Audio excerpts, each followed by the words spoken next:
বিটলিসের co-founder এবং জনপ্রিয় গায়ক জন লেননকে ছোটবেলায় তার শিক্ষক জিজ্ঞেস করেন, তুমি বড় হয়ে কি হতে চাও?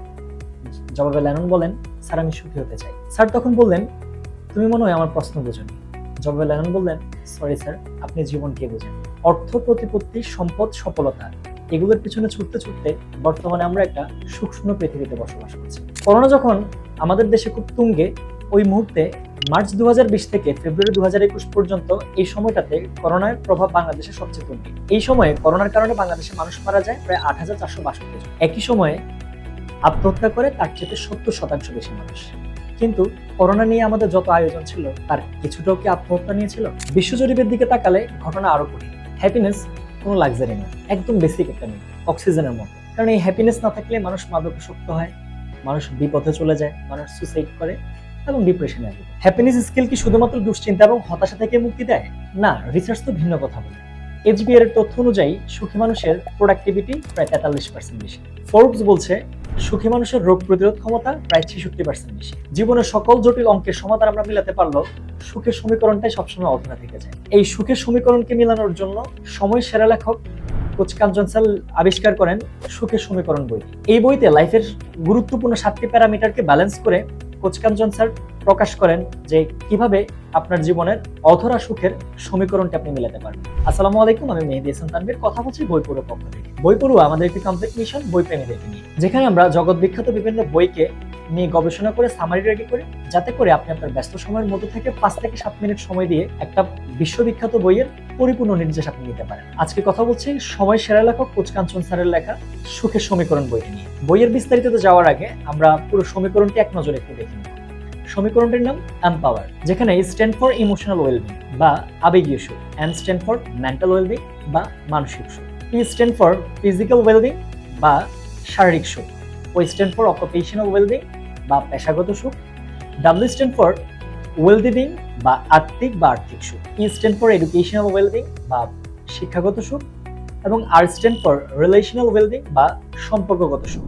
আলোচনা দীর্ঘায়িত না হওয়ার সুবিধার্থে আজকে সবগুলো প্যারামিটার নিয়ে আলোচনা করছি গুরুত্বপূর্ণ 3টা প্যারামিটার নিয়ে, যার প্রথমটা ইমোশনাল ওয়েলবিং বা আবেগীয় সুখ।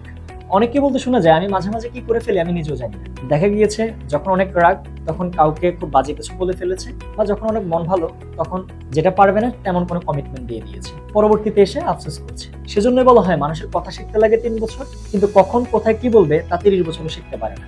এই যে আপনি কথা বলতে পারেন এটাকে বলা হয় আইকিউ, আর কখন কোথায় কি বলবেন দ্যাটস কল ইকিউ বা ইমোশনাল ইন্টেলিজেন্স। মনোবিজ্ঞানীদের মধ্যে জীবনের সুখী হওয়ার জন্য আইকিউর প্রয়োজন 20%, বাকি 80%ই ইকিউর দখলে। একটা জিনিস খেয়াল করে দেখুন তো, আপনি গাড়ি চালাচ্ছেন, গাড়ির সব ঠিক আছে, শুধু ব্রেকটা ঠিকঠাক মতো কাজ করছেন, কি হবে? অ্যাক্সিডেন্ট সুনিশ্চিত। ইমোশনাল ওয়েলবিংটা হচ্ছে আমাদের জীবনের এই গাড়ির ব্রেকের মতো। অন্ধ মানুষ দেখেছেন, দেখবেন সে কষ্ট পেলে কান্না করে, সুখে বা আনন্দে হাত উঁচিয়ে উল্লাস করে। সে তো অন্ধ, কখনো তো দেখেনি কিভাবে কষ্ট পেলে রিয়েক্ট করতে হয় বা কিভাবে সুখে রিয়েক্ট করতে হয়। এটাই আমাদেরকে ক্লিয়ার করে আমাদের এই ইমোশনগুলো ন্যাচারাল, এটা আগে থেকে আমাদের মধ্যে ইনবিল্ট করা থাকে। ইমোশনের 4টা ফ্যাক্টর যদি আমাদের মাথার মধ্যে আমরা গেঁথে ফেলতে পারি, তাহলে সিচুয়েশন কখনোই আমাদের ইমোশনকে খারাপ হতে দিবে না। নাম্বার 1, একবার এক রাজার হঠাৎ খুব মন খারাপ হলো, অনেক কিছু করেও তার মন ভালো করা যাচ্ছিল না। এক ভিক্ষুক রাজাকে একটা ব্রেসলেট উপহার দেন। ব্রেসলেটটা হাতে পেয়ে রাজা হেসে ফেললেন। ব্রেসলেটে লেখা ছিল দিস শল টু পাস, এই সময়টাও চলে যাবে। তার মানে আমাদের সাথে প্রতিনিয়ত যাই ঘটে তার কোনোটাই স্থায়ী নাই, এটা একসময় চলে যাবে। লেখকের মতে জীবনে সুখী হওয়ার সিক্রেট মাত্র 3টি, রিয়েলিটি, রিয়েলিটি অ্যান্ড রিয়েলিটি।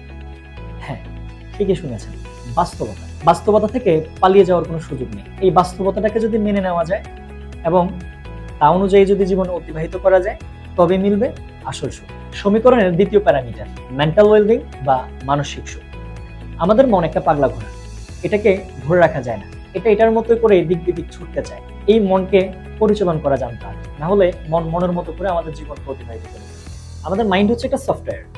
এই সফটওয়্যার তার ভিতরে বিদ্যমান ডেটা অনুযায়ী আচরণ করে। তার মধ্যে যে তথ্য ইনপুট করা থাকে, এই ইনপুট অনুযায়ী তার আউটপুট গুলো নির্ধারিত হয়। আপনি কি দেখবেন তা নির্ভর করে আপনি কোন বিশ্বাসটা থেকে দেখছেন তার উপরে।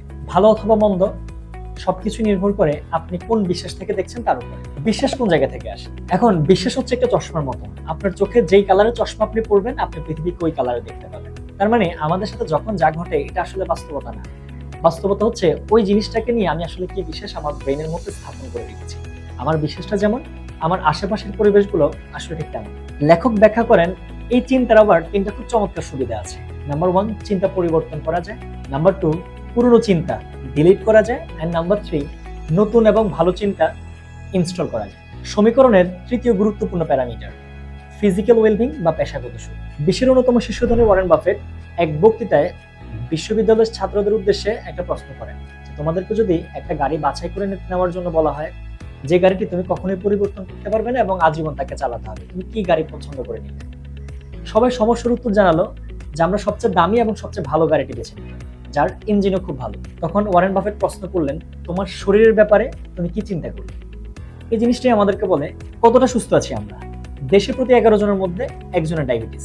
তাজমহল একবার ভেঙে গেলে আবার ঠিক করা যায়, কিন্তু আমাদের যে শরীর তা যদি একবার ভেঙে যায় তা কোনোভাবেই আর ঠিক করা যাবে না। গৌতম বুদ্ধ খুব চমৎকার ভাবে বলেছেন, আপনার প্রথম দায়িত্ব হওয়া উচিত আপনার স্বাস্থ্যের খেয়াল রাখা, কারণ এই দায়িত্ব যদি আপনি অবহেলা করেন বাকি সকল দায়িত্ব থেকে আপনাকে ছুটি দেওয়া হবে। সুখের সমীকরণ আসলে কোনো বই না, এটা আমার মতে এটি জীবনের চলার পথের একটা গাইডলাইন। এই বইটি আপনার কালেকশনে থাকা এবং কন্টিনিউ এই বইটিকে ফলো করে আপনার জীবনটাকে সাজানো হবে আপনার জীবনের সবচেয়ে বুদ্ধিমানের মতো সিদ্ধান্ত। তাই এখনই বইটি সংগ্রহ করুন এবং একে একে সবগুলো প্যারামিটার সম্পর্কে জানুন এবং সমীকরণটি মিলিয়ে নিন আর উপভোগ করুন সুখের জীবন।